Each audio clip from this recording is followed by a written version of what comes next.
कौमार्य शिव महापुराण है, ऐसी सारी पुराणों को सुनते सुनते सुनते सुनते अब व्रत पर आ गए। क्योंकि श्रावण की पूर्णिमा पूर्ण होने के बाद में, वैसे तो श्रावण महीने के भी बहुत व्रत होते हैं, और उसको श्रावण की पूर्णिमा होने के बाद में जब माताओं के व्रत चालू होते हैं तो ये कार्तिक के महीना पूर्ण हो जब तक इनके व्रत चलते ही रहते हैं।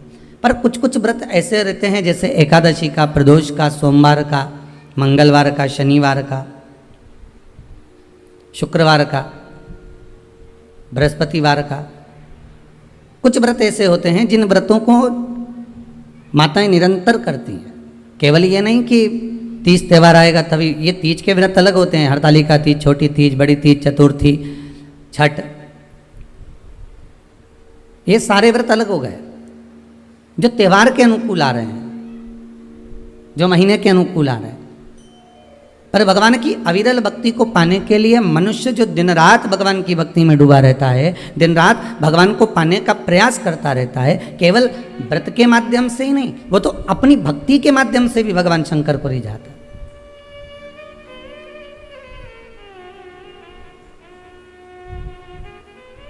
आज संपूर्ण विश्व में सबसे ज़्यादा आनंद की बात तो यह है कि आज रक्षाबंधन का त्यौहार है, और रक्षाबंधन का त्यौहार होने के साथ साथ भी लोग राखी भी बंधवा रहे हैं और टीवी खोलकर शिव महापुराण की, क्योंकि व्रत नहीं छूट जाए। यह केवल व्रत की कथा नहीं, आपका व्रत भी है।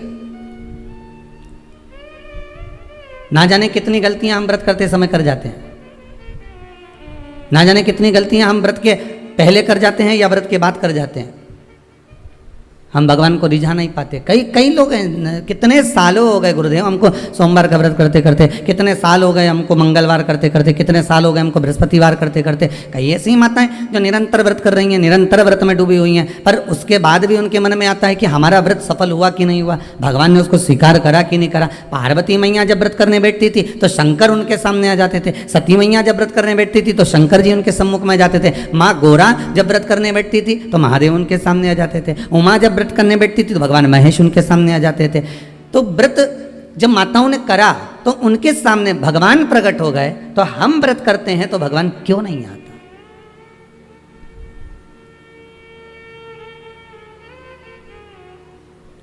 आप आए नहीं और सुबह हो गई, मेरी पूजा की थाली धरी की धरी रह गई। आखिर कारण क्या है?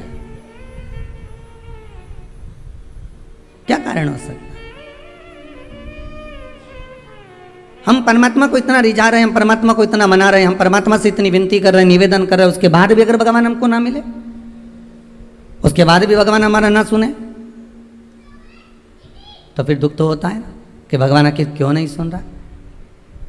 कुछ माताएं कर रही थी, गुरुजी हमने ये करा, उसके बाद भी भगवान ने हमारा ना सुना। हो सकता है कि कुछ गलतियां हमारे भीतर की भी हो। हम इस शरीर से तो परमात्मा को रिझा रहे हैं, हम इस शरीर से तो भगवान को मनाने का प्रयास कर रहे हैं, हम शरीर के द्वारा तो मंदिर तक पहुंच जा रहे हैं, हम शरीर के द्वारा तो हम मंदिर में जाकर जल भी चढ़ा रहे हैं, अभिषेक भी कर रहे हैं, पूजन भी कर रहे हैं, अर्चना भी कर रहे हैं, पर साथ में मन नहीं जा रहा हो तो, साथ में मन नहीं पहुंच रहा हो तो।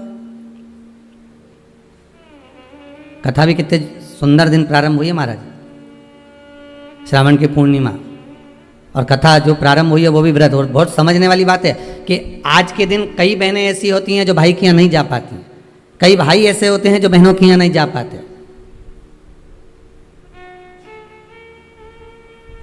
तो क्या इनका संबंध समाप्त हो जाएगा? अरे बोलो तो जम के नहीं। जितने लोग आस्था के सामने कथा सुन रहे हैं, बोलो जरा कि अगर बहन भाई के यहाँ नहीं जाएगी और भाई बहन के यहाँ नहीं जाएगा और उनका आपस में तिलक नहीं हुआ, रक्षा सूत्र नहीं बंधा उनका, तो क्या संबंध समाप्त हो जाएगा? नहीं।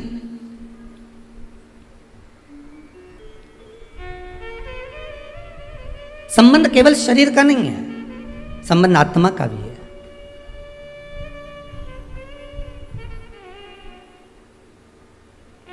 एक व्यक्ति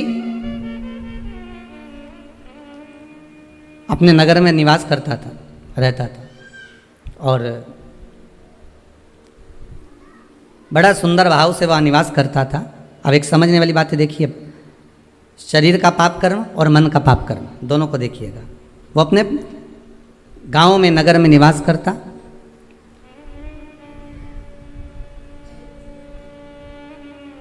उसने जिंदगी में कभी कोई चींटी नहीं मारी, उसने अपने जीवन में कभी किसी का मन नहीं दुखाया, उसने अपनी जिंदगी में कभी किसी का धन नहीं खाया, उसने अपने जीवन काल में कभी किसी से असत्य नहीं बोला। उसने संपूर्ण जीवन काल में ना असत्य बोला, ना झूठ बोला, ना कपट करा, ना बेईमानी करी, ना प्रपंच करा, ना छल करा, ना कुछ बेकार कर्म करा, कुछ भी नहीं करा। इसके बाद भी वो जब प्राणों को त्याग कर गया तो नरक भोगना पड़ा। दृष्टांत सागर का ये बड़ा सुंदर चरित्र है महाराज।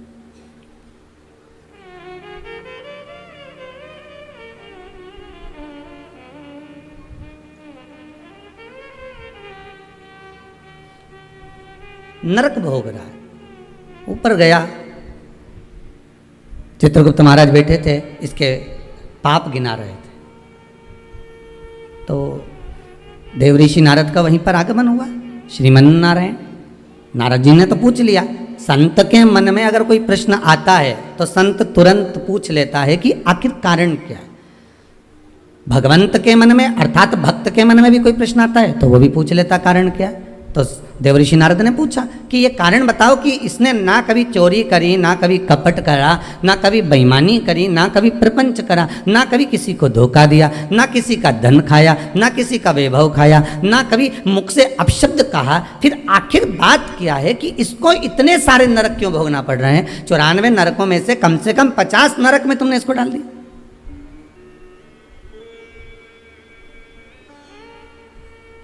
ये नरक में भेजने का कारण क्या है? भाई व्यक्ति गरुड़ पुराण के हिसाब से नरक कब भोगता है कि आपने अगर किसी के यहाँ चोरी कर लिया, आपने अगर किसी के यहाँ कपट कर लिया, किसी को मार दिया, किसी को अपशब्द कह दिया, ताने दे दिए, गालियां दे दी और कहीं चोरी आदि कर्म कर लिया, कोई लूटपाट कर ली, किसी का धन खा गए, किसी का वैभव खा गए, किसी की सत्ता खा गए, किसी के रूप में किसी को दुख दिया, तकलीफ दी, तो आपको नरक भोगना पड़ेगा। ये गरुड़ पुराण कहती है।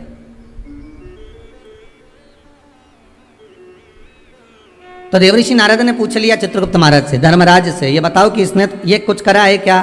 तो क्या कुछ भी नहीं करा। इसने अपनी स्त्री को हाथ उठाया क्या? नहीं। इसने अपने बच्चों से कुछ कहा क्या? नहीं। बच्चों ने इसको कुछ कहा क्या? नहीं। इसने अपने माता पिता की सेवा नहीं करी क्या? करी। सब कुछ करा इसने। फिर नरक किस लिए दिया गया? नरक का कारण क्या है?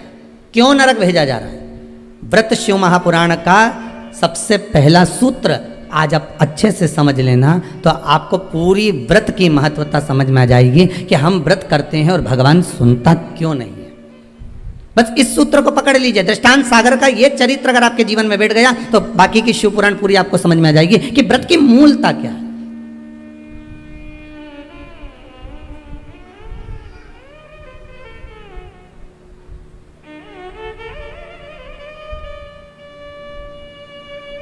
कारण क्या हो सकता है? देवऋषि नारद ने पूछा तो धर्मराज बोले बस केवल एक कारण है। कौन सा?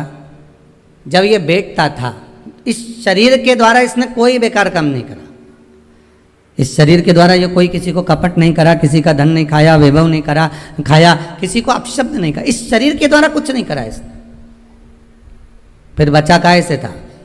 तो कहा इस इंद्री के द्वारा, मन के द्वारा। क्या करा मन से?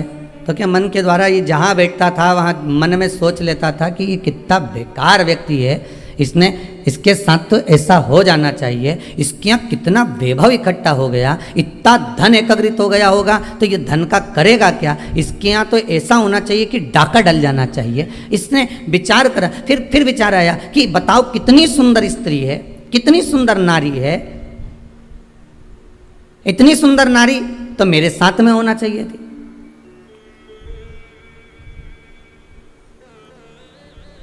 इसकी कितनी प्रॉपर्टी है, कितना वैभव है इसके पास में, कितना धन है इसके पास में।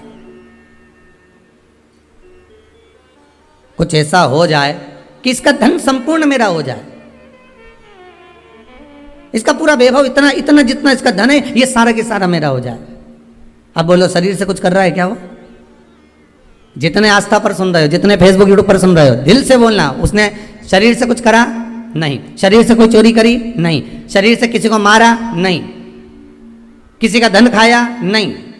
पर कर क्या रहा है? मन से उसके जो विकार उत्पन्न हो रहे हैं, मन से जो विचार उत्पन्न हो रहे हैं, मन से वो जो गलत सोच रहा है, मन से जो उसके विचार धारणा चल रही, मन चित्तवृत्ति से जो गलत विचार उसकी दृष्टि में आ रहा है, बस वो गलत उसको नरक की ओर ले जा रहा। अब तुमने व्रत तो करा,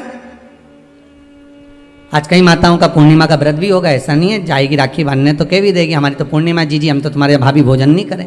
भाई ननंद और आती हैं तो कह भी देती है कि आज तुम्हारे पूर्णिमा है, हम काहे को भोजन करें तुम्हारे यहाँ, आज हमारा पूर्णिमा का व्रत है। और कई कई तो रक्षाबंधन पे इसलिए भी नहीं आती कि जाके करेंगे क्या, राखी बांधेंगे और रोटी का बोलेंगे तो रोटी तो खा ही नहीं सकते अपन, व्रत है अपना, तो एक टाइम तो खा सको। पूर्णिमा के व्रत का तो महत्व है, एक टाइम तो भोजन कर सकते हो।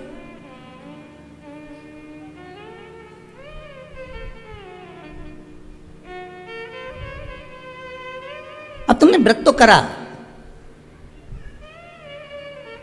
खूब जोरदार व्रत करा, सुबह से लेकर शाम तक कुछ नहीं खाया, कुछ भी नहीं खाया, पर ये मन बार बार अगर दौड़ कर कहीं चले गया, डब्बे में सब लोग भोजन कर रहे थे और सभी लोग प्रसाद को पा रहे थे, सभी लोगों के मन में भाव आया कि कितना सुंदर भोजन बना है, आज तो बाफला एक नंबर का बना है, आज बाटी तो बहुत जोरदार बनी। अब तुमने बनाई तो जीजी के लिए थी, ननन के लिए थी, घर में बेटी के लिए थी, और आज तो मेहमान आया ना, भांजा ने भांजी ने सबके लिए बनाया, और मालूम पड़े ननंद आके कह दे कि नहीं हमारा तो आज श्रावण की पूर्णिमा का व्रत है, आज हम कुछ खाएंगे ही नहीं। अब तुमने बाटी तो बना दी, बाफला तो बना दिया, पूरन पोली तो बना दी, तुमने आज आलू बड़ा तो बना दिया, सब्जी पकौड़ा मंगोड़ा सब बना दिया तुमने, पर बेचारी वो बहन भले राखी बांध रही है, भले वो माँ आई हुई है, उसका व्रत भी है, पर उसकी जो मन है ना थोड़ा सा वो बाफले में तो जरूर जाए,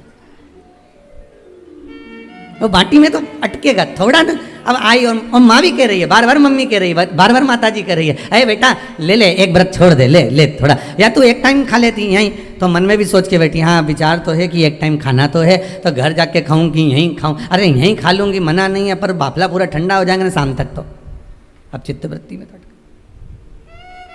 अब बाफला ने बाटी ने मंगोड़ा ने आलू बड़ा ने सब अटका हुआ है, वो हृदय चित्त में राखी जरूर बांध रही है, पेड़ा भी खिला रही है, सब कुछ आरती भी उतार रही है, सब कुछ करे, पर चित्तवृत्ति तो वहीं अटकी है ना उसकी।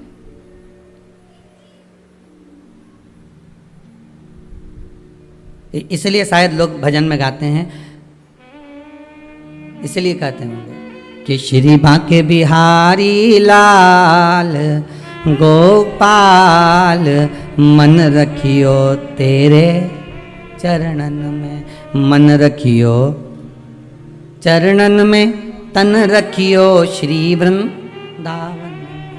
बस अर्थात शास्त्र कहता है कि इस मन को, इस चित्त को, इस वृत्ति को ले जाओ भगवान के चरणों की ओर, इस मन को ले जाओ भगवान की ओर।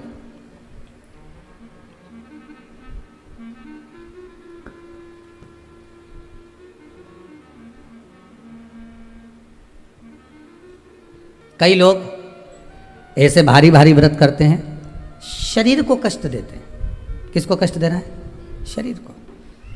पर हमारा शिव महापुराण तो कहता है कि शरीर को कष्ट देकर आत्मा सुखी रह सकती है क्या? अरे बोलिए तो जम के, नहीं। बेटा बेटी बहू पोता पोती जमाई ये जितने भी हैं ना, अगर कोई बीमार पड़ जाए, किसी को कष्ट हो जाए, किसी को कोई बीमारी लग जाए, कोई तकलीफ हो जाए, तो घर की माँ सुखी रह सकती है क्या? नहीं। माता को तो दुख हो जाएगा, मेरा बेटा, मेरी बहू, मेरी बेटी, मेरा जमाई, मेरा पोती पोता, मेरा नाती पंती, मेरा भांजा, ये माँ दुखी हो जाएगी। ये मन आत्मा, ये मन जो है ना, ये माँ ही है। शरीर अगर कष्ट में आ गया तो इस मन में कुछ होगा?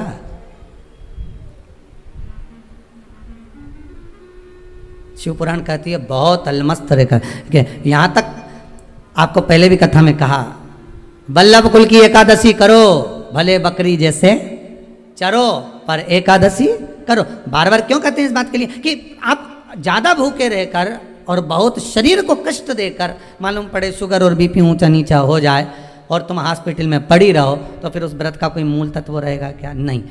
आत्मा का व्रत मूल है, मन का व्रत मूल है।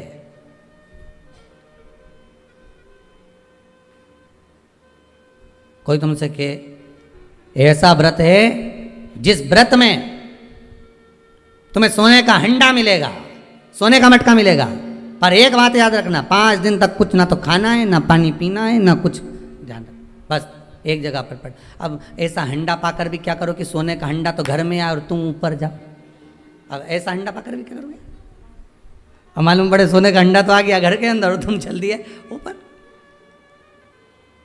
अब क्या ऊपर से आओगे नीचे खर्च करने के लिए सोने का हंडा का माल? नहीं चाहिए।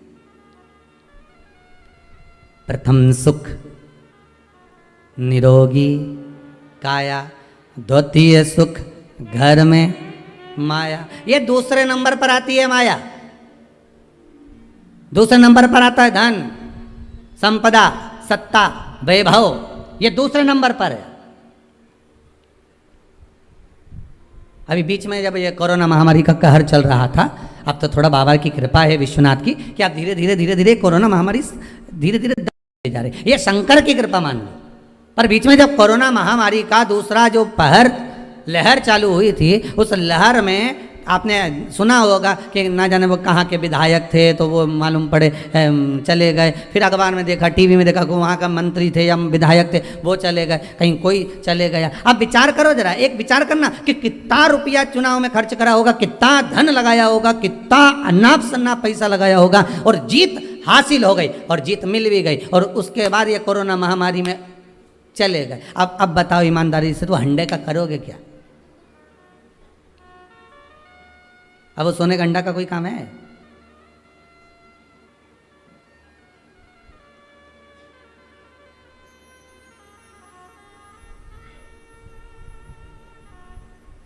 वो एक गीत है ना, वो पहले शादी में चलता था कि सारी की सारी तैयारी रह जाती, मानो उनका एहसान कि यमराज को ना कह दी।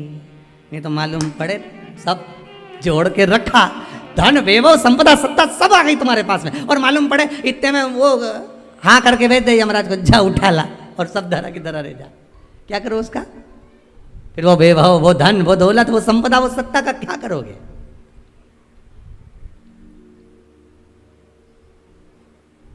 प्रथम सुख है निरोगी काया। आप अगर सुखी हो तो वो सबसे बड़ा हंडा है सोने का। स्वास्थ्य अच्छा है ना आपका? कोरोना महामारी के अंतर्गत बीमार होने के बाद भी, कोरोना महामारी आने के बाद भी, इतनी बड़ी बीमारी ने घेर लिया, हर तरह से आपको निचोड़ लिया, उसके बाद भी अगर भगवान की कृपा से, शंकर की करुणा से, कृपा से, मेरे विश्वनाथ, मेरे कुबेर भंडारी की दया से, मेरे महाकाल राजा, मेरे विश्वनाथ की कृपा से मोहल्ले तक कोरोना आ गया, गली तक पहुंच गया, सोसाइटी तक पहुंच गया, बिल्डिंग में नीचे ऊपर तक पहुंच गया, और तुम्हें भी हो गया, और तुम बच गए, उसके बाद भी बच गए। ना पलंग मिल रहे थे, ना दवाई मिल रही थी, ना इंजेक्शन मिल रहे थे, ना वेंटिलेटर मिल रहा था, ना ऑक्सीजन मिल रहा था, उसके बाद भी अगर तुम बच गए हो तो ये कोई दूसरा बचाने वाला नहीं, तुमने जो भजन किया था, कृपा उस भजन की हो गई, करुणा उस भजन की हो गई, दया उस भजन की हो गई, जो आप बच गए हो, ये उसकी कृपा से बचे, ये उसकी कृपा है। वो कहते हैं ना, मनुष्य कर्म करने में तो मनमानी कर सकता है, मनमानी आप कर्म करने में कर सकते हो, मैं तो ये करके रहूंगा, जाओ क्या कर लोगे, क्या बिगाड़ लोगे मेरा? आप अपना कर्म करने में तो मनमानी कर सकते हो, पर उस कर्म का भोग भोगने में मनमानी कर सकते हो क्या? नहीं, वो तो फिर जो लिख दिया है उसको तो भोगना पड़ेगा, जो कर्म का फल मिल रहा है उसको तो भोगना है, उसमें कोई मनमानी नहीं है भाई। आप यहाँ चॉइस ला सकते हो कि मेरे को ये खाना है, मेरे को ये पहनना है, मुझे ये करना है, पर ऊपर जाने के बाद कोई चॉइस चलेगी क्या? नहीं, मैं तो एसी का रूम में ही सोऊंगा, बेकुंठ में ही सोऊंगा, नहीं जाना मुझे नरक, मैं झगड़ा करके बता दे, जा लड़।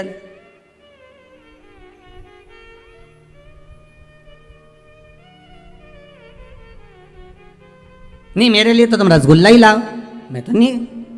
अब अभी तो आज बहन राखी बांधने आई होगी तो भाइयों भी कह दे, डब्बा लाई क्या मिठाई का, कौन सी लाई, बंगाली लाई कि कौन सी लाई बता जरा, है कि मावा की लाई, कौन की दुकान से लाई बता, उसका नाम भी बता, डब्बा पे पड़ रहा है, हाँ लिखी है,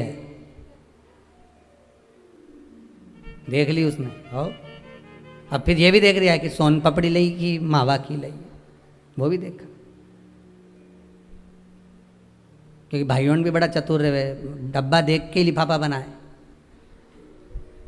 सोन पापड़ी का अगर डब्बा लाइए तो 100 या 200 का, और अगर मावा की लाइए तो फिर 500 का, और अगर बंगाली लेके आइए तो 1000 का लिफाफा यूज दे दे। मतलब लिफाफा भी डब्बे से चले।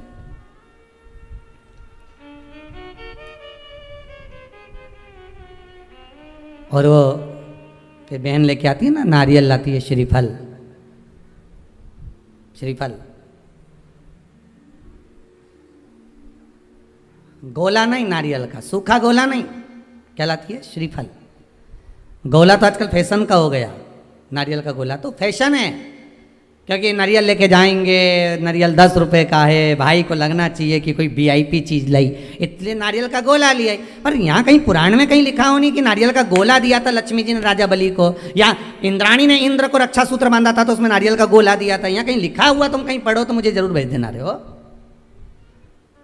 उसमें श्रीफल, जिसमें जल हो, पानी हो, और पानी वाला फल जब हाथ में देकर रक्षा सूत्र बांधती है बहन, तो भाई का भी घर भरा रहता है और बहन का भी घर भरा रहता है। भाई का भी घर भरा और बहन का भी, जिसमें जल भरा हो, जिसमें पानी भरा हो, वो श्रीफल होना चाहिए। और गोला रखो, मना नहीं है। तुम्हारा मन कर गया कि गोला लेकर आई हूं कि भाभी 2-4 दिन खा लेगी, छोरा छोरी खा रहे, टोरा टोरी खाएगा, हाँ तो रख दो, तुम मना नहीं है। तुम जो दो तो गोला बाद में दे दो, पर हाथ में जब रक्षा सूत्र बंधे, जब राखी बंधे, तो तुम्हारे हाथ में श्रीफल होना चाहिए, नारियल होना चाहिए। क्यों? पहले की कथा में आप स्मरण करेंगे, जो हमने मुंबई में स्कंद पुराण वाची थी, उसमें वर्णन किया था, श्रीफल कार्तिकेय बाबा का प्रतीक है, श्रीफल संत का प्रतीक है, स्कंद का प्रतीक है। आप नारियल का गोला दो, 50 बार दो, 10-10, 20-20 गोले दे दो, 50-50 गोले दे दो, मना नहीं है, हैं 2-4-8 झोला भर के दे दो, हम वो भी मना नहीं करें, एक बोरा भर के दे दो, उसका मना नहीं। पर श्रीफल की मूलता है, यहाँ नारियल का जो श्रीफल है उसकी मूलता है। और कितनी सुंदर बात है, नारियल जो बहन भाई को देती है, श्रीफल हाथ भरा हुआ रखती है, भाई को बहन जब श्रीफल देती है तो भाई वही श्रीफल अपनी बहन को कुछ दक्षिणा अर्थात कुछ रुपया रखकर, कुछ भेंट रखकर, कुछ स्वरूप रखकर, जब बहन इतनी दूर से आई वही श्रीफल भाई फिर बहन को दे देता है, ये ले तू ले जा, तू रख ले। पर बहन उस श्रीफल को लेकर नहीं जाती है, बहन क्या कहती है, नहीं नहीं तुझे रखना पड़ेगा, तू रख। तो 2 चीज में से जब श्रीफल भाई भेंट रख कर देता है अपनी बहन को, तो बहन श्रीफल वहीं भाई के घर छोड़ देती है, भेंट का कुछ भाग लेकर चल देती है। ये बहन का प्रभाव। रक्षा सूत्र को लोगों ने बिगाड़ दिया आज के ज़माने में, तो रक्षाबंधन का भी महत्व लोग नहीं जानते कि कैसे रक्षा सूत्र बनना चाहिए, कैसे रक्षाबंधन होना चाहिए, उसका भी विशेष महत्व होता है भाई, उसकी भी मूलता होती है। और एक बात कहूँगा आज रक्षाबंधन पर, आपको अच्छी लगे तो आप स्वीकार करना, ना लगे तो आप छोड़ देना। वैसे भी सीवर वाला महाराज ताड़ी ताड़ी बोले ही बोले है, उसमें क्या दिक्कत? तो बोलने में तो कोई पीछे हटूंगा नहीं। एक निवेदन आप सबसे करूंगा, आपको अच्छा लगे अपने जीवन में उतारिएगा, ना लगे कोई बात नहीं, छोड़ दीजिएगा, पर उतारना जरूर। बहन से प्रॉपर्टी के चक्कर में कितना भी झगड़ा चल रहा हो, बहन का भाई से एक मकान के चक्कर में कितना भी झगड़ा चल रहा हो, संपदा के चक्कर में कितना भी झगड़ा चल रहा हो, तो भी निवेदन करूंगा, बहन और भाई तुम खूब लड़ो प्रॉपर्टी और जमीन के लिए, पर रक्षाबंधन के दिन कम से कम एक दूसरे के नहीं भी जाओ तो फोन लगाकर जीजी और बहन भाई से, भाई बहन से एक बार तो बात कर लो, क्योंकि धन अपनी जगह रह जाएगा साहब, वहां धन नहीं जाने वाला, आपका व्यवहार जाने वाला है, आपका प्रेम जाने वाला है। माना उसने कुछ भी करा हो, अदालत में केस लगा दिया हो, 25 केस चल रहे हो अदालत में, 50 बार तुम्हें पेशी पर जाना पड़ रहा हो, 50 बार झगड़े हो गए, 50 बार तलवार लेकर खड़े हो गए, डंडे लेकर खड़े हो गए, एक दूसरे को मारने को तैयार हो गए, पर निवेदन है, एक माता के गर्भ से तुम जन्मे हो, कम से कम उस माता के दूध का फर्ज अदा करो। और एक बार कितना भी झगड़ा हुआ हो, इस आस्था चैनल के माध्यम से आज रक्षाबंधन के दिन भले राखी बंधवाओ मत बंधवाओ, पर एक फोन लगाकर तो पूछ लो, जीजी कैसी है, कब आएगी बता, या बहन भाई को कह दे रे कैसा है, भूल गया क्या मुझे, भाई भी कह दे, लड़ाई की बात मत करना, आज के दिन बस प्रेम की बात करना कि कम से कम बहन का फोन तो आया। मैं मेरा मन कहता है, मेरा दिल कहता है कि शायद दिवाली पर जितनी आतिशबाजी नहीं हुई होगी उतनी आतिशबाजी आपके दिल में होगी कि जिससे केस चल रहा है वो फोन लगाकर पूछ रहा है कि भाई ने पूछा बहन से, बहन ने पूछा भाई से, कैसे हो, भाभी से बात कर लो, थोड़ा बच्चों से बात कर लो। माना अदालत में देखा जाएगा, लड़ाई झगड़े सब होंगे, सब कुछ होगा। कौरव और पांडवों की कथा तो देखो रे कितनी सुंदर है, कितनी सुंदर है।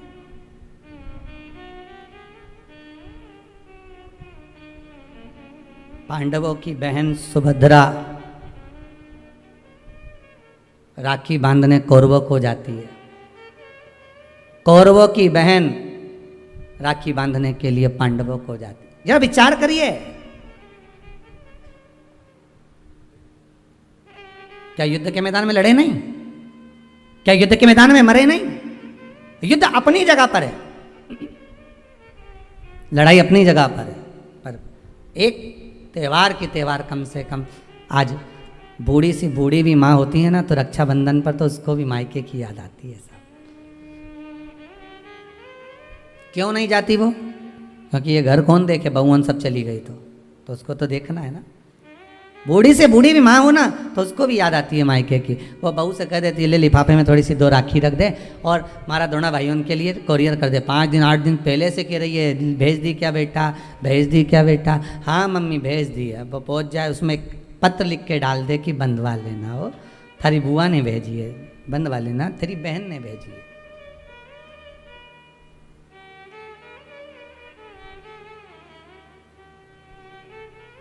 झगड़ा अपनी जगह पर चलने दो साहब, लड़ाई अपनी जगह पर चलने दो साहब, विवाद अपनी जगह पर चलने दो साहब, पर इस दिल को, इस मन को एक बार तो लेकर जाओ। मत जाओ तुम राखी बंधवाने, मत जाओ तुम राखी बांधने, पर फोन तो लगा लो। एक बार तो दिल से कह सकते हो कि कैसी हो, भले कितना झगड़ा, कितना लड़ाई, कितना विवाद क्यों ना हो। अच्छा लगे तो आप अपने पास रखना, बुरा लगे तो छोड़ देना, हो कोई बात नहीं।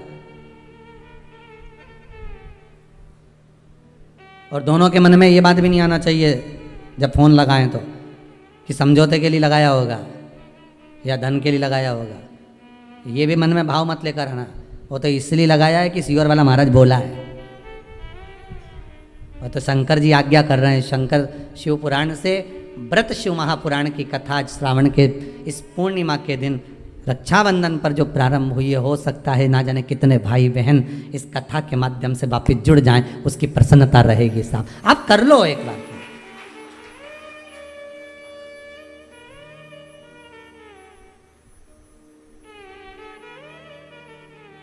कर लो एक बार।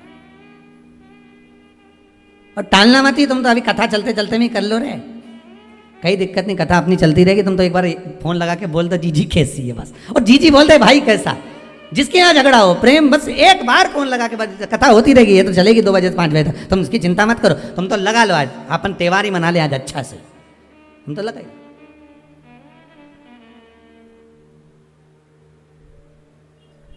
और फिर सूचना जरूर देना हो हमको, व्हाट्सएप पे जरा भेज देना, समिति के व्हाट्सएप पे, कि हमारा इतने साल का झगड़ा था, बाबा ने कृपा कर फोन पे बात कराई। इतनी प्रसन्नता हुई ना, तो बड़ा ये भी हमें सुनने को मिलेगा ना, तो बड़ी आनंद होगा इस चीज़ का। आप प्रसन्न रहो, आप आनंद। शंकर की, भगवान शिव की बहन छिप्रिया पूरी दुनिया की सबसे बड़ी राखी वही बनती है, उज्जैन के महाकाल को। पूरी दुनिया की सबसे बड़ी राखी उज्जैन के महाकाल को ही बनती है। और कैसी थी माता छिप्रिया, जरा उठा के चरित्र तो देखो छिप्रिया माता का। क्या करती थी, भाभी भोजन बना के रखती है, नंदी को खिला के चली जाती। पार्वती जी भोजन बनाती और ननंद आती और बना हुआ भोजन उठाए सारा। जैसे ही भाभी गई बाहर बर्तन मांजने, और छिप्रिया ने उठाया भोजन नंदी को खिला दिया, ले नंदी जल्दी से। और नंदी नहीं दिखे तो भृंगी तू खा ले, श्रृंगी तू खा ले।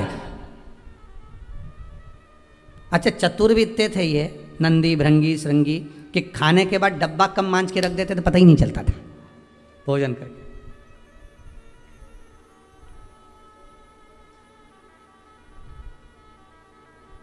पर भाभी की कितनी बारंबार परीक्षा माता छिप्रिया ने ली। माता क्षिप्रा ने कितनी बार क्षिप्रिया ने परीक्षा ली है, भगवान शिव की भी और साथ में भाभी की भी, पार्वती मैया की।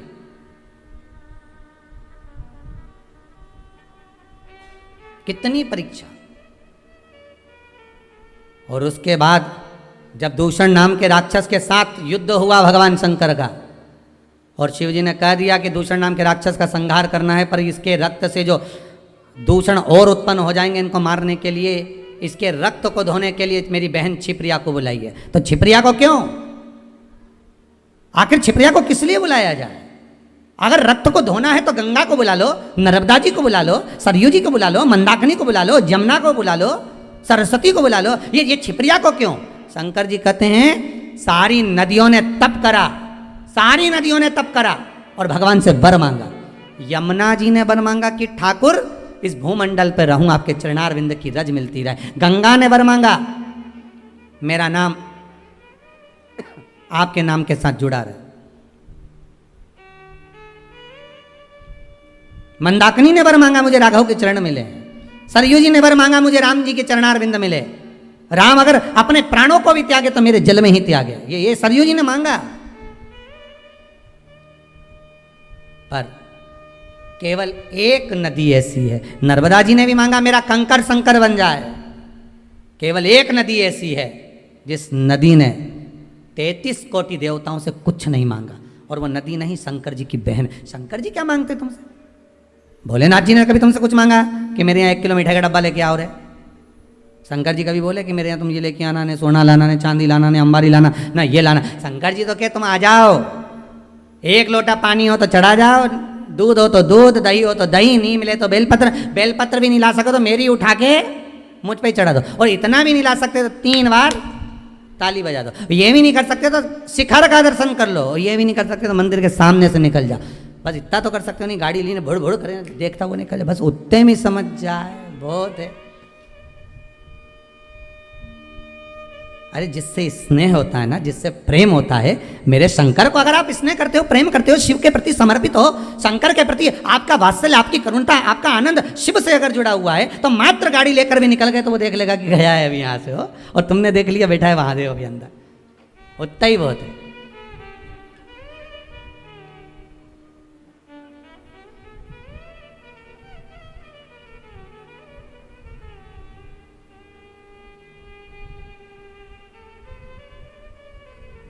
बहुत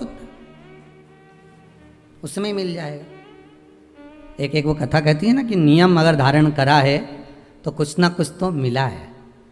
नियम अगर धारण करा है तो कुछ ना कुछ तो मिला है। कथा पढ़ने में आई थी कि एक व्यक्ति जो खेत जाया करता था, अपना काम किया करता था, एक बार किसी गुरुजी ने कह दिया कोई नियम ले ले, तो उसने कहा कौन सा नियम लो?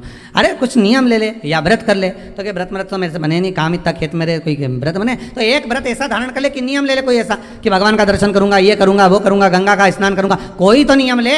उसने कहा अच्छा एक नियम ले लूँ। तो क्या हाँ कौन सा? तो क्या मेरे पास में कुमार रहता, बिल्कुल घर लगा लगाए, उसका मुंडा देख लूँ सुबह सुबह, बस एक बार दिन भर में 24 घंटे में एक बार देख लूँगा, नियम पूरा। हाँ ये नियम ले ले, पर उसके बाद ही तो भोजन करेगा। हाँ ठीक है, मैं कुमार का मुंह देखूंगा तब भोजन करूंगा। उसने नियम ले लिया, पास के पास तो रहता ही है, कर लेंगे। ऐसा नियम धारण करा, ऐसा करा, पत्नी के लिए रोटी खा लो, पति अब भी आया, छत पे चढ़ा, कुमार का मुंह देखा, भोजन करा तुरंत। पत्नी के लो भोजन कर लो, रोज का नियम, वो चढ़े देखिए। अब आज 2 साल हो गए नियम बने, पत्नी के लिए भोजन कर लो, पति बोला अब भी आया, और ऊपर गया देखने तो कुमार ही गायब था। तो क्या आज कहाँ चले गए ये? तो इसके घर चले गया, घर जाके आवाज़ लगाया, जैसी आवाज़ लगाया तो वो तो दिखा ही नहीं, उसकी पत्नी निकल के आई। क्या हो गया? पति कहाँ है तुम्हारा? क्या वो तो मिट्टी लेने गए। तो मिट्टी तो वो इतने दिन की लेके आते थे हमेशा, और रोज तो दोपहर में जाते थे, आज इतनी जल्दी कैसे चले गए? पता नहीं कहाँ गए, पता नहीं। वो ढूंढता ढूंढता ढूंढता ढूंढता चले गए सीधे वन में, जहाँ पर वो मिट्टी खोद रहा था, और कुमार जहाँ मिट्टी निकाल रहा था ये वहीं पहुँचा। जैसे कुमार ने फिर मिट्टी को खोदा, उसके अंदर से एक सोने का हंडा निकला। हंडा जैसे ही निकला कुमार खुश हो गया, ये गया, और जाते से ही इसने इसका मुंह देखा कुम्हार का। देखते से इसको तो इतनी भूख लग रही थी, ने जम के चिल्लाया देख लिया। और जो बोला देख लिया और भागते भागते गया। कुमार ने सोचा हंडा देख लिया। अब कुमार वो हंडे को छुपा के कपड़े में इसके हाथ दौड़ दौड़ कर जाए, अरे रुक तो जा, अरे रुक तो जा, मैं दे रहा हूँ, रुक तो जा। के देख लिया और के दे रहा हूँ, रुक तो जा करते करते कुमार के यहाँ से दौड़ता कुमार इसके पीछे, और ये अपने घर में गया। पत्नी से कहा जल्दी रोटी दे, और ये जीमने के लिए बैठा। कुमार आया, भाई देख आधा तू रख ले, आधा मैं रख लूँ, पर किसी से मत कहना। इसने कहा क्या आधा आधा करना, ये मेरे को जो सोने का अंडा मिला ना, तूने तो क्या देख लिया, आधा सोना इसको मिल गया, आधा उसको मिल गया। वो व्यक्ति खेत पर जो काम करने वाला था वो गुरुजी के पास गया, गुरुदेव आपने कहा था एक नियम बना लो, अगर वो नियम भी अगर तुमने बना लिया तो भगवान कहीं से भी दे देता है, देता जरूर है, पर नियम तो बनाओ, कोई एक नियम तो धारण करो। एक नियम बनाओगे ना तो भगवान दे देगा, पक्का है, पर बनाओ तो।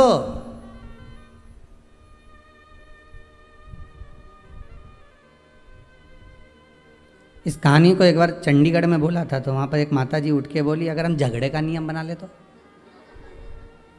हमने कहा ये बनाने की ज़रूरत का है झगड़े का नियम, ये तो बना बनाया है रोज का ही, प्रतिदिन का ही, अब इसको बना के क्या करोगे, है इसको बनाओगे भी तो क्या करोगे। नियम बना लिया है, व्रत वास। आखिर जी छिप्रिया ने शंकर भगवान की बहन छिप्रिया, आखिर इसकी इतनी बलता कैसे आ गई, इतनी प्रबलता कैसे आ गई। लोग गंगा महारानी को ज़्यादा पूछें, यमुना जी को पूछें, नर्मदा को पूछें, सरयू जी को पूछें, मंदाकिनी को पूछें, पर छिप्रा की महत्वता इतनी कैसे आ गई। तो कहा यह कोई साधारण नहीं है। गंगा का जल उलाते तब ये दूषण नाम के राक्षस का जो रक्त है उसको धोते, या यमुना जी को सरयू जी को बुलाकर धुलवाते, पर मेरी बहन छिप्रिया आएगी, जल के वेग में आएगी, उसको ही क्यों। तो कहा उसने आज तक कुछ नहीं मांगा, कुछ भी नहीं। कितना सुंदर संवाद है। आज रक्षाबंधन पर छिप्रिया का चरित्र बहुत ध्यान से सुनना। उज्जैनी जाओ ना तो महाकाल की नगरी में, तो छिप्रा का दर्शन कर कर आया करो। उज्जैन महाकाल की नगरी में जब जाओ तो माता छिप्रा का दर्शन करो कि ऐसी बहन नहीं मिलेगी जिसने अपने भाई से कभी कुछ नहीं मांगा, और उल्टा अपने भाई के लिए जब देख लिया कि दूषण नाम के राक्षस ने 84 रूप रख लिए हैं, तो क्या करूं मैं, करूं क्या। शंकर भगवान के सामने खड़ी हुई छिप्रिया कहती है मुझे आने में देरी हो गई भैया, तो चिंता मत कर, मैं तुझे 84 टुकड़े में काट देती हूं। अपना जल का रूप रखा, 84 टुकड़े में माता छिप्रिया ने अपने भाई भगवान शिव को बांट दिया। शंकर जी 84 महादेव हो गए। पूरी दुनिया में केवल एक उज्जैनी ऐसी है जहां पर 84 महादेव हैं। पूरी दुनिया में केवल एक भूमि उज्जैनी नगरी, महाकाल की नगरी ऐसी है जहां पर 84 महादेव विराजमान है, और वह भी माता छिप्रा की देन। छिप्रिया मैं तेरे को 84 रूप दे देती हूं भैया, 84 रूप देती हूं तेरे को, तो चिंता मत कर, जा और जाकर दूषण नाम के राक्षस का संहार करो। प्रभु भगवान शिव ने 84 रूप रखे और दूषण नाम के राक्षस का संहार करा। ये बहन होती है जो भाई से कुछ मांगती नहीं है, कुछ नहीं चाहिए। बहन तो कहती है मुझे क्या चाहिए, तुम दे भी दोगे साड़ी तो क्या करूंगे, मेरे पास तो पहले से बहुत सारी पड़ी है, क्या करना भैया। भाभी रहने दो, बस व्यवहार अच्छा रखो, प्रेम अच्छा रखो, वाणी अच्छी रखो, मीठा बोलो, अच्छे से बोलो, बस इतना चाहिए और कुछ भी नहीं चाहिए मुझे, और कुछ नहीं चाहिए।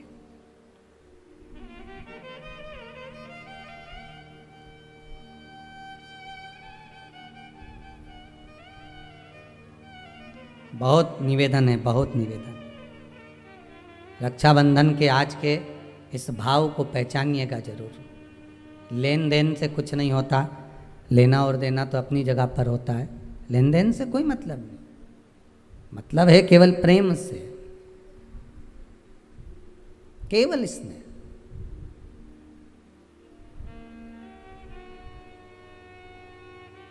भाई को लगे बहन इतनी पैसे वाली है, पति इतना कमा रहा है, और भतीजों के लिए जरा सा सामान नहीं लाई,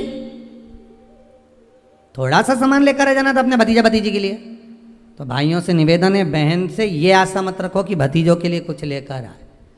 आशा ये रखो कि बहन हमारे दरवाजे पर आ जाए। पहले भी कहा, फिर कहते हैं, गाय बेटी, बहन बेटियां, गौ माता और संत ब्राह्मण। संत ब्राह्मण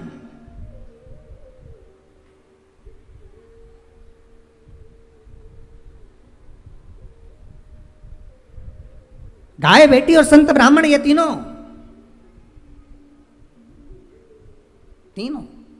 ये तीनों का बड़ा बड़ा महत्व। और ये तीनों राखी से जुड़े हुए हैं, तीनों रक्षाबंधन से जुड़े हुए महाराज जी।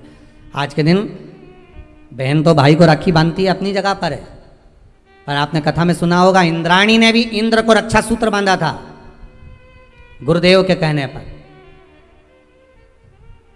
कि ये रक्षा सूत्र बांध कर भेजिए इंद्र को।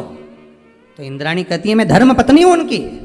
तो क्या हुआ, आप रक्षा सूत्र बांधिए।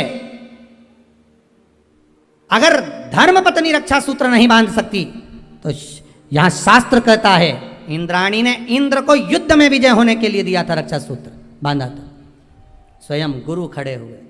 शास्त्र कहता है, आज के दिन अगर बहन बेटी आए ना आए, या रक्षा सूत्र आपके हाथ में बंधा हो ना बंधा हो, या आपकी दुकान में, व्यापार में, गल्लक में, कांटे में, तोल कांटे में, आदि आदि जगह पर रक्षा सूत्र ना बंधा हो, तो किसी ब्राह्मण को फोन लगाकर बोलिए, ब्राह्मण को बुलाइए और ब्राह्मण से कहिए कि आकर हमारी दुकान में आप रक्षा सूत्र बांध दीजिए। गाय, ब्राह्मण, साधु, संत और बहन बेटी, ये तीन काल का हरण करती है, इसलिए इन तीनों की महत्वता। जब ये राखी जो बनती है ना, ये रक्षा सूत्र जो तुमने बांधा है, ये मोली जो बांधते हैं, कलेवा जो बांधते हैं, ये रक्षा सूत्र बहुत दिन तक जब बंधा रहता है, बंधा रहता है, बंधा रहता है, पूरा समय 8 महीने, 9 महीने, 6 महीने, 4 महीने, 3 महीने, जितना भी आप लोग बांध कर रखते हैं, जितना भी 8 दिन, 15 दिन, 20 दिन, जब तक आप बांध कर रखते हैं, उसके बाद में इसको खोलने के बाद कहाँ डाला जाता है?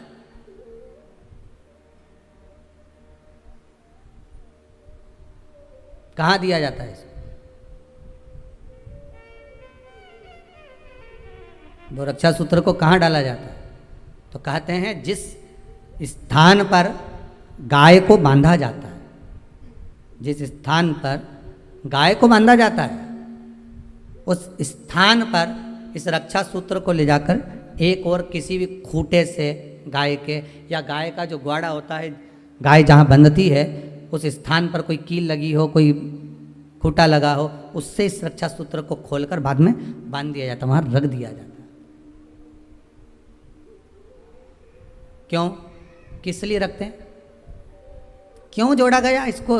हिंदू धर्म में रक्षा सूत्र को गाय से क्यों जोड़ा गया? उसका कारण केवल इतना है कि गौ माता, जब तक आपने रक्षा सूत्र बांधा, इसके बाद रक्षा सूत्र आपने अगर गौ माता के उस ग्वाड़े में कहीं ले जाकर बांध दिया है, दे दिया है, रख दिया है, 33 कोटि देवता गौ माता के भीतर विराजमान होते हैं, 33 कोटि देवता गौ माता के भीतर रहते हैं। और केवल ये जो ये गाय जहाँ बंधती है, गौशाला जो होती है ना, गाय जहाँ बनती है, जहाँ पर गौ माता निवास करती है, हम तो कहते हैं लोग वृंदावन किससे मिलने जाते हैं? जम के बोलिए जरा, भगवान कृष्ण से, ठीक है? और भगवान कृष्ण किसको चराने जाते हैं? गौ माता। मतलब तुम कृष्ण जी के पीछे और कृष्ण जी गौ माता के पीछे। क्यों? तो उसका सीधा सीधा प्रसंग है कि गाय के ग्वाड़े में, गाय के उस आंगन में, गौशाला आदिक आदिक में जहाँ गाय बनती है, उस जगह पर अगर आपने रक्षा सूत्र बाद में बांधने के बाद 8-15 दिन, महीने बाद, 2 महीने, 4 महीने, 6 महीने, 8 महीने के बाद में आपने वहाँ बांध दिया, रख दिया, तो जिसके हाथ में बंधा होता है उसकी रक्षा स्वयं गौ माता में विराजमान 33 कोटि देवता करते हैं। उसकी रक्षा का सूत्र फिर वो संभालते हैं, फिर वो आपके नहीं, फिर वो संभालेगा। कोई बड़ा काल आ रहा है, कोई बड़ा एक्सीडेंट होने वाला है, कोई ग्रह बेकार हो गया, उसको फिर संभालेगा कौन? वही गौ माता। गाय, बेटी और संत, ब्राह्मण, साधु, सन्यासी, तपस्वी, साधक, उपासक, ये संभाल लेते, ये संभाल। एक नियम ले लो, कोई भी एक साधना, एक व्रत करो, मना नहीं, पर शरीर से नहीं। कहा इसको नरक क्यों भेज रहे हो, इसने क्या कर दिया ऐसा नरक भेजना पड़ रहा है, क्यों भेज रहे हो, किस लिए भेज रहे हो, कारण क्या है, क्या? तो कहा कारण केवल एक ही है, शरीर, केवल एक कारण है, शरीर से तो कुछ नहीं करा, पर मन विचलित हो गया, मन चला गया। और जब मन विचलित हो जाता है, तुम हाथ से शरीर से भले कुछ करो ना करो, यहाँ तक शिव पुराण की कथा कहती है कि मंदिर में जाकर आप लोटा भर के पानी भी नहीं चढ़ाओ और मन से कह दो कि आज मैं भगवान शंकर को हृदय से, मन से, भाव से, आज मैं शिव को गंगा का जल चढ़ा रहा हूं, आज मैं शंकर भगवान को छिपरा का जल समर्पित कर रहा हूं, आज मैं नर्मदा जी का जल चढ़ा रहा हूं, आज मैं सरयू जी का जल चढ़ा रहा हूं, मन से कह दिया आपने, भगवान ने उसको स्वीकार कर लिया और आपको पुण्य भी मिल गया। हम तो आप लोगों से ये भी कहेंगे, अगर आप आस्था चैनल पर कथा सुन रहे हो, भाव से श्रवण कर रहे हो, व्रत शिव महापुराण की कथा को सुन रहे हो, तो एक बात अपने भीतर उतार कर रखना, आप कुबेरेश्वर धाम नहीं आ सकते क्योंकि अभी लॉकडाउन चल रहा है, नहीं आना, पर घर में बैठकर आप मन से तो कुबेरेश्वर धाम जा सकते हो कि कथा चल रही होगी, मैं कथा सुन लेता हूँ वहाँ बैठकर, वहीं बैठा हूँ, कथा का रस स्वादन कर रहा हूँ, आनंद से सुन रहा हूँ, बाबा उसका भी पुण्य तुम्हारे खाते में दे देगा, बाबा उसका भी पुण्य देगा। एक सुख है, शरीर नहीं ले जाना है। उपवास में, व्रत में हमें शरीर नहीं ले जाना है, उपवास में, व्रत में हमें क्या ले जाना है, मन। इस मन को ले जाओ तुम, तब साधना।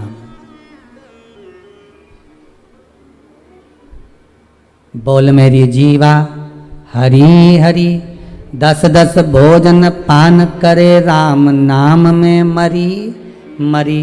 बोल मेरी जीवा, अभी भी नहीं बोली हरि हरि। ये इस शरीर को अगर रोक रहे हो कि हाँ ये नहीं खाना है, वो नहीं खाएगा, वो नहीं खाएगा। आप कह दो कि मेरे को आज भोजन नहीं करना है, मन, शरीर नहीं करेगा पर मन तो दौड़ेगा ना। व्रत में मन मूल है। इसको नरक क्यों भेज रहे हो? देव ऋषि नारद ने पूछा कि नरक भेजने का कारण क्या? ना तो इसने पाप करा, ना छल करा, ना बेईमानी करी, ना कपट करा, ना कोई चीज चुराई, ना किसी का धन खाया, ना वैभव खाया, फिर नरक क्यों? तो कहा नरक इसलिए भेजा जा रहा है कि मन से गलत सोच रहा था। बहुत सुंदर बात है भाई, आपसे भी कहेंगे, अच्छा लगे ठीक है, वो आपकी मर्जी, पर मन से भी पाप मत करो।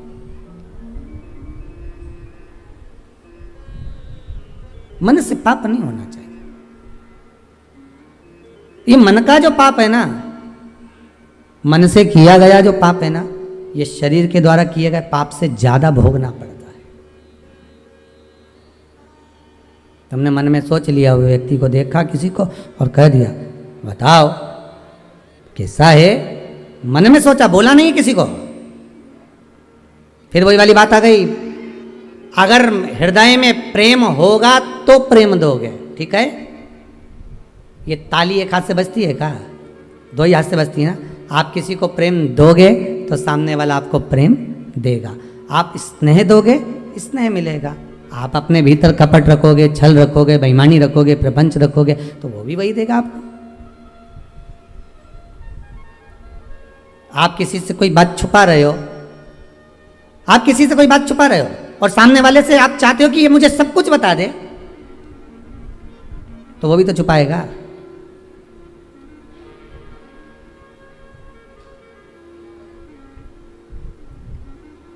ये कितने सारे सीसीटीवी कैमरे लगने लगे, लगते हैं कि नहीं लगते? दुकानों में,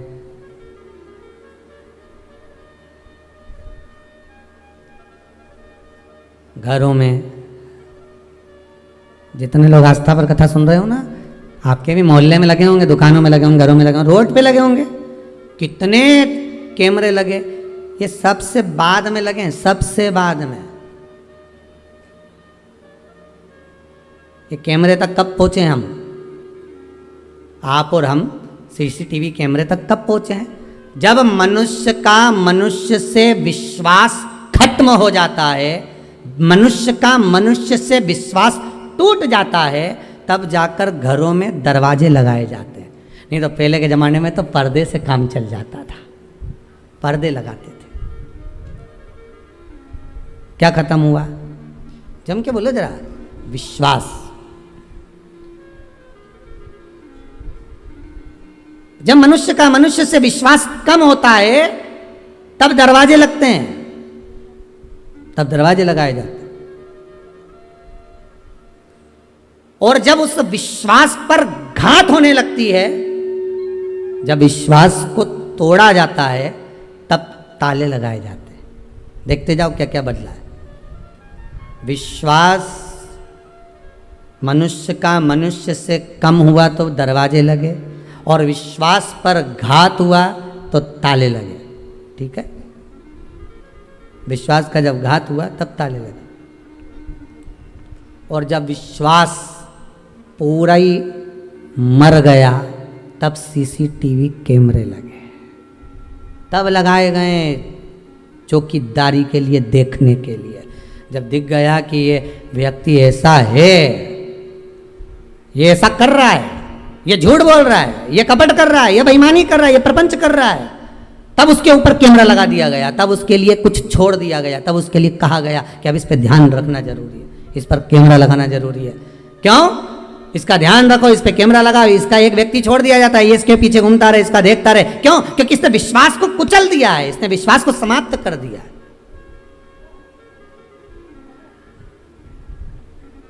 विश्वास मनुष्य का मनुष्य पर कम हुआ तो दरवाजे हुए, घात हुई तो ताले लगे, और जब विश्वास पूरा ही कुचल गया तब जाकर कैमरे लगे।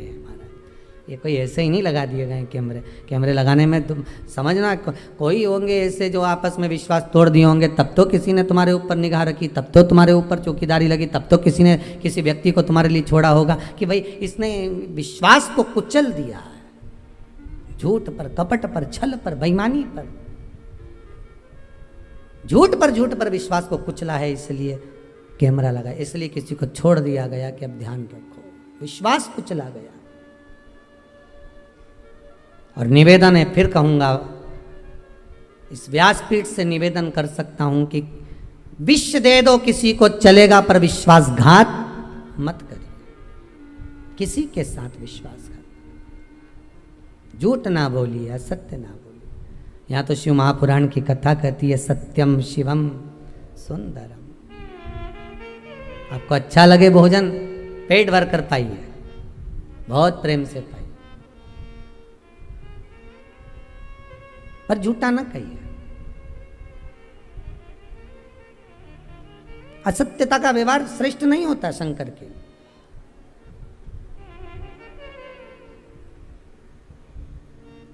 शिव पुराण कह रही है, शंकर की कथा कह रही है।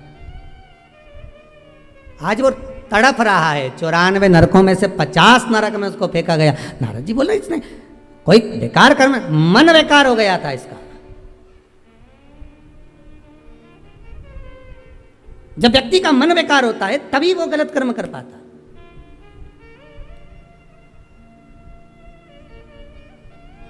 क्यों करा जाता है पूर्णिमा का व्रत? पूर्णिमा का व्रत करने का कारण क्या है बताइए? आप इतने सालों से कर रही हो, कई माताएं कर रही होंगी पूर्णिमा का व्रत। एक समय फलाहार करती हैं, एक समय भोजन करती हैं। भोजन में खीर का होना जरूरी होता है पूर्णिमा के व्रत में, दूध की सामग्री होना जरूरी होती है पूर्णिमा के व्रत में।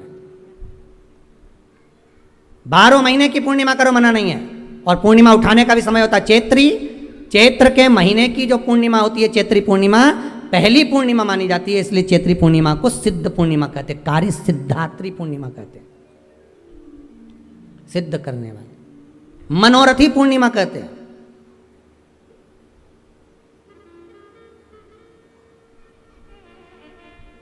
मनोरथी पूर्णिमा।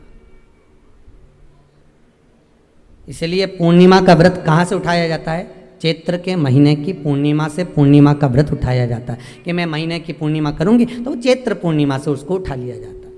पर उसका एक नियम रहता है, आप फलाहार करें अपनी जगह पर है, पर एक समय भोजन कर रहे हैं वो अपनी जगह पर, भोजन के साथ में मीठे के साथ थोड़ा दूध की सामग्री होना जरूरी होती है। और क्यों करते हैं पूर्णिमा का व्रत, किस लिए किया जाता है, क्यों करा जाता है, उसका व्याख्यान वर्णन शिव महापुराण के अंतर्गत स्कंद पुराण में लिखा गया। स्कंद पुराण में वर्णन किया है श्री वेद व्यास जी महाराज ने, कहा ये पूर्णिमा का व्रत इसलिए किया जाता है कि व्यक्ति का जब मन गलत भ्रम में जाने लगता है, मन जब गलत जगह पर जाने लगता है, तो ये मन को गलत जगह पर ले जाने वाला कौन होता है, तो कहा ये चंद्र होता है। व्यक्ति की राशि के अंतर्गत, व्यक्ति की पत्रिका के अंतर्गत, व्यक्ति की ग्रह दशा के अंतर्गत जब चंद्र बेकार चलता है तो व्यक्ति अच्छा करते करते भी बेकार करने लग जाता है। चंद्र डोल रहा है। कई माताएं कहती हैं गुरुजी हमारे बेटे को आशीर्वाद दीजिए, बहुत गलत संगत में जा रहा है, मतलब समझ जाना कि चंद्र गड़बड़ जा रहा है। बेटी अगर गलत मार्ग पर जा रही है, बेटी अगर गलत संगत में जा रही है, किसी अन्य व्यक्ति की ओर आकर्षित हो, चंद्र गड़बड़ हो रहा है, उसका चंद्र कहीं जा रहा है। कोई पुरुष, कोई लड़का, कोई गलत मार्ग पर जा रहा है, चंद्र गड़बड़ हो रहा है। घर में जो क्लेश उत्पन्न होता है, घर में जो विवाद उत्पन्न होता है, उस विवाद को रोकने के लिए केवल चंद्र की ही, इसलिए तो पूर्णिमा घर की नारियां, हमारे यहाँ हिंदू धर्म में यहाँ तक स्कंद पुराण में कह दिया कि प्रत्येक पूर्णिमा, आप लोग का कभी आप लोगों ने सत्यनारायण जी की कथा करवाई है? जितने लोग आस्था चैनल पर कथा सुन रहे हैं, जितने लोग फेसबुक यूट्यूब पर कथा सुन रहे हैं, यूट्यूब पर कथा का श्रवण कर रहे हैं, उनने कभी सत्यनारायण की कथा करवाई होगी। तो उसमें लिखा है हर कार्तिक, हर पूर्णिमा को, हर संक्रांति को ब्राह्मण सत्यनारायण भगवान की कथा या राजा या वैश्य कथा को कराता था, या बढ़िया कथा कराता। सुनी कि नहीं सुनी ये बात? सत्यनारायण भगवान की कथा में लिखा है, स्कंद पुराण के अंतर्गत जो सत्यनारायण भगवान की कथा का स्मरण किया उसमें लिखा है प्रत्येक संक्रांति पूर्णिमा को सत्यनारायण की कथा करवाने लगा और ये योनि को प्राप्त हुआ, इस योनि से छूटा, इस योनि में गया। लिखा है, सब कुछ लिखा है। अब उत्ते से समझ जाओ कि पूर्णिमा को सत्यनारायण की कथा करने का बोला है, तो पूर्णिमा को सत्यनारायण की कथा का क्यों बोला? वैसे तो रोज कराओ सत्यनारायण जी की कथा, प्रतिदिन कराओ, मना नहीं है। आप क्या कोई विशेष फंक्शन है आप सत्यनारायण जी की कथा करवा, पर पूर्णिमा संक्रांति को और संक्रांति को पूर्णिमा को सत्यनारायण की कथा का स्मरण क्यों करवाया गया? क्योंकि पूर्णिमा के दिन अगर ये भगवान का व्रत रख लेगी, पूर्णिमा के दिन अगर ये खीर का प्रसाद बना लेगी, थोड़ा सा दूध की कोई सामग्री बना लेगी और भगवान को भोग लगा देगी, भले सत्यनारायण भगवान के भाव से बनाए, भले सत्यनारायण जी के निमित्तार्थ बना, पर अगर इसने सत्यनारायण भगवान के निमित्त से बना, पर पूर्णिमा के दिन अगर ये व्रत रखेगी, उपास रखेगी या कोई सामग्री बनाकर भगवान की पूजन कर लेगी, तो इसके घर में जो अशांति है वो शांति में बदल जाएगी। इसलिए कई घरों में आज भी सत्यनारायण भगवान की पूजन हर पूर्णिमा को करती है। माता किताब लेके बैठ जाती है, तुरंत उन्हें ऑफिस जाना, कहीं काम पे जाना, और तुरंत उसने जल्दी जल्दी कलश रखा, कलश नहीं भी रखे तो भगवान की पूजन कर कुरा के ब्राह्मण देवता को बुला लेगी, ब्राह्मण नहीं आएंगे तो खुद कर लेगी, पर करती जरूर है। इतना सा आटा सेक लेगी, पंजेरी बनाई, सीरा बनाई, मिठाई रख दे, कुछ भी करेगी, पर सत्यनारायण की कथा कर ले, उसका मन लग गया उसमें, मतलब पूर्णिमा को करना है। उसको करने से क्या होता है? शांति रहती है, शीतलता रहती। जिसके घर में हर महीने की पूर्णिमा को खीर बनती हो, ध्यान दीजिएगा, बहुत सुंदर संवाद चल रहा है, बहुत ध्यान देने वाली बात है। प्रत्येक महीने की पूर्णिमा को जिसके घर में दूध की सामग्री बनती हो, दूध की सामग्री तैयार होती हो, खीर प्रसाद तैयार होता हो, उसके घर में कभी क्लेश नहीं हो सकता। चाहे सास बहू एक दूसरे के सामने वो कहे ना, वो सांप और नेवले की लड़ाई क्यों ना, फिर भी शांति हो जाती है। पर प्रत्येक महीने की पूर्णिमा होना चाहिए। ये नहीं कि तुमने एक महीने की पूर्णिमा पे बना लिया और दूसरे महीने की पूर्णिमा को गायब कर दिया। फिर किसी ने कह दिया आज चूरमा तो बन रहा है, दाल बाटी तो बन रही है चूरमे के साथ में, लड्डू बन रहे हैं, तो काय को खीर बना रही हो? तो तुमने अब वो खीर प्रसाद। जैसे प्रदोष व्रत का जो उद्यापन होता है, प्रदोष के व्रत का जो उद्यापन होता है, उसमें सबसे मूल क्या है प्रदोष व्रत के उद्यापन में? कि दो चीज़ें मूल है प्रदोष व्रत के उद्यापन में, कि आप प्रदोष का व्रत करो तो या तो 11 करो प्रदोष तब उद्यापन करो, या 26 प्रदोष करो तब उद्यापन करो, या उससे ज़्यादा कर लिए तब उद्यापन, तुम्हारा मन हो जब उद्यापन करो। पर उद्यापन की मूलता में दो चीज़ है कि प्रदोष के दिन कि एक दिन पहले गणेश जी की पूजन हो जाना चाहिए। उद्यापन की जो पूजन होती है वो पहले गणेश जी की पूजन एक दिन पहले हो प्रदोष के, और प्रदोष वाले दिन फिर हवन यज्ञ पूजन करा। और हवन में क्या चीज जरूरी है? खीर बनाकर 108 बार शंकर जी की नाम की पार्वती के साथ की आहुति देना जरूरी है। खीर की महत्व बताया।